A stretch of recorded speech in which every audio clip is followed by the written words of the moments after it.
কল্যাণী পৌরসভা খেলাধুলার বিষয়ে যথেষ্ট সচেতন। কল্যাণীতে football academy, cricket academy, stadium এবং আউটডোর খেলার বিভিন্ন সুযোগ থাকলেও ইনডোর খেলার ক্ষেত্রে সেই সুযোগ ছিল না।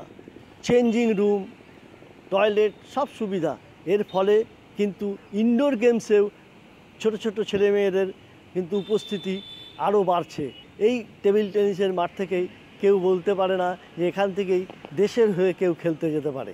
আগের অবস্থাতে এত ভালো পরিবেশ ছিল না, ওখানে টয়লেট ছিল না, ড্রেসিং রুম ছিল না, আর এখানে আমরা সব ফেসিলিটিস পাচ্ছি। আমি আশা করছি আগামীকালেও আরও ভালো ফেসিলিটিস পাবো এরকম। কল্যাণীতে আগে থেকেই এমনি আউটডোরে খুব ভালোই ছিল, ফুটবল, ক্রিকেট, ব্যাডমিন্টন, কিন্তু ইনডোর সেইভাবে গুরুত্ব পাইনি। কিন্তু এখন রিসেন্টলি ইনডোরটাকে এত সুন্দর করায় আমরা এখন খুব আনন্দে খেলছি।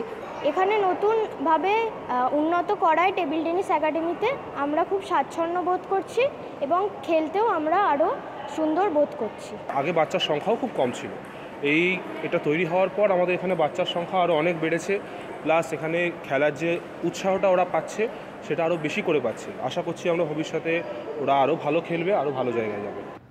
এসি ছিল না, গরম লাগতো প্রচণ্ড, এত বড় হল, আলোরও পর্যাপ্ত পরিমাণে আমরা দিতে পেরেছিলাম না প্রাথমিক স্তরে।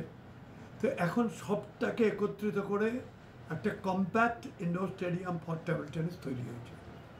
ভবিষ্যতে এতে ব্যাডমিন্টন, বাস্কেটবল ইত্যাদি খেলা সংযোজনের ভাবনা রয়েছে। সময় যদি এগোবে পরিবর্তনের মাধ্যমে এই ইনডোর স্টেডিয়ামটিও পরিবর্তিত হতে থাকবে। আমার শহর কল্যাণী থেকে ক্যামেরায় অমিত কুমার সরকারের সঙ্গে সুবল মজুমদার, কলকাতা টিভি।